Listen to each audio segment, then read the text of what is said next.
Hello बच्चों, स्वागत है आपको मेरे YouTube चैनल पर। आज हम देख रहे हैं अध्याय 2 विज्ञान विषय 8 ग्रेड अभ्यास पुस्तिका का प्राणियों में पोषण। आइए हम देखते हैं। देखिए इसमें किस तरह से दिया हुआ है कि सहपाठी का नाम जिसमें उसने प्रोटीन की अधिक मात्रा को शामिल किया गया है, उसने क्या खाया। तो हम देखें कि खुशी ने क्या खाया, दूध और मूंगफली। सपना ने दाल पनीर, विनय ने अंडा मछली, साहिल ने मांस पनीर, कविता ने मछली दही, सोनू ने पनीर दाल। इस तरह से उन्होंने ये सारी चीज़ें खाई।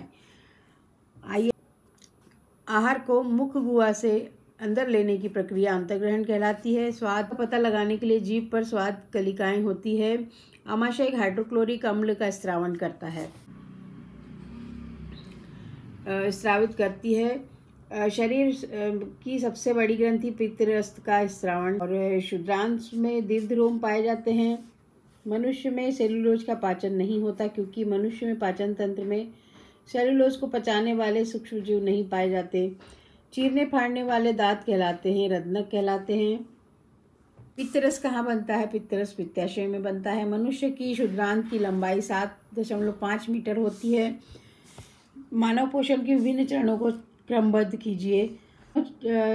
पोषण के क्रमबद्ध चरण इस प्रकार हैं: अंतर्ग्रहण, पाचन, अवशोषण, स्वांगीकरण, निष्कासन। पित्तरस कहाँ निर्मित होता है? यह भोजन के विघटन में के पाचन में सहायता करता है। तो पित्तरस पित्ताशय में निर्मित होता है। पित्तरस वसा के पाचन में सहायता करता है। विभिन्न प्रकार के दांतों के कार्य लिखिए। दांत 4 प्रकार के होते हैं: कृतंक, रत्नक, अग्रच्वर्णक और च्वर्णक।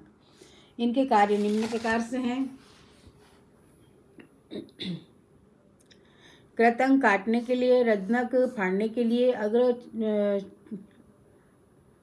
अग्रच्वर्णक और च्वर्णक चबाने के लिए काम में आते हैं। शरीर की सबसे बड़ी ग्रंथि का नाम बताइए, इसमें कौन सा रस स्रावित होता है? तो यकृत शरीर की सबसे बड़ी ग्रंथि है और इसमें पित्तरस स्रावित होता है जो वसा का पाचन में महत्वपूर्ण भूमिका निभाता है। 7वें का आंसर देखिए। घास से सेल्यूलोज नाम का कार्बोहाइड्रेट होता है जो कि रूमिनेंट जंतुओं के आहार नाल में नाम की थैली नुमा संरचना होती है जो सेल्यूलोज का पाचन करती है। मनुष्यों में यह नहीं पाई जाती। 8th का आंसर है क्षुद्रांत। ये छोटी आंत की आंतरिक दीवारों पर पाई जाने वाली उंगली के समान उभरी हुई संरचनाओं को हम दीर्घरोम कहते हैं। दीर्घरोम पचे हुए भोजन के अवशोषण में सहायक होते हैं। घास खाने वाले जंतुओं में पाचन क्रिया लिखिए। गाय, भैंस, हिरण आदि घास खाने वाले जंतु हैं जिन्हें हम रुमेनी कहलाते हैं। वे घास एवं पत्तियों को जल्द या तीव्रता से खाते हैं, उन्हें निगल लेते हैं तथा उसे घास को वे रुमेन में इकट्ठा कर लेते हैं। कुछ समय बाद भोजन पुनः मुख में आ जाता है और पशु धीरे धीरे जुगाली कर उसे पचाते हैं। मानव पाचन तंत्र का चित्र बनाइए तथा उसके मुख्य भागों को लिखिए। मानव पाचन तंत्र के मुख्य भाग निम्न प्रकार से हैं: मुख गुहिका, ग्रसिका, आमाशय, बृहदांत, मलद्वार। अमीबा में भोजन पाचन को चित्र द्वारा समझाइए।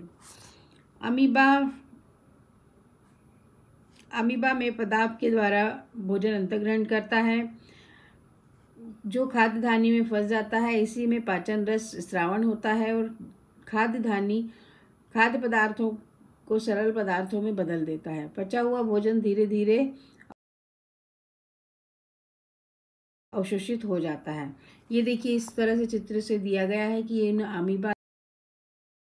बच्चों, आप ये चित्र के द्वारा देख सकते हैं कि अमीबा किस तरह से पोषण करता है या भोजन ग्रहण करता है।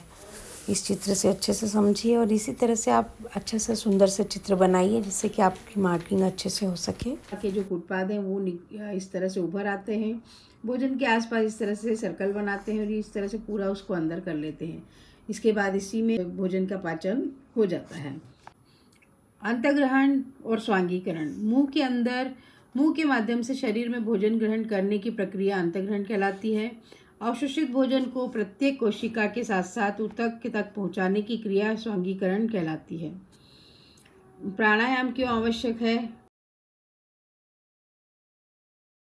धूम्रपान की आदत को रोकने के लिए पोस्टर का निर्माण कीजिए। तो इसका आंसर हम इस प्रकार देखेंगे बच्चों। ये प्रोजेक्ट कार्य 1 है। प्रोजेक्ट कार्य 2, जीवन रक्षक घोल कैसे बनाया जाता है, उसकी उपयोग और विधि लिखिए। वीडियो पसंद आए चैनल को लाइक, सब्सक्राइब, शेयर जरूर करो। मिलते हैं नेक्स्ट वीडियो में। Thank you.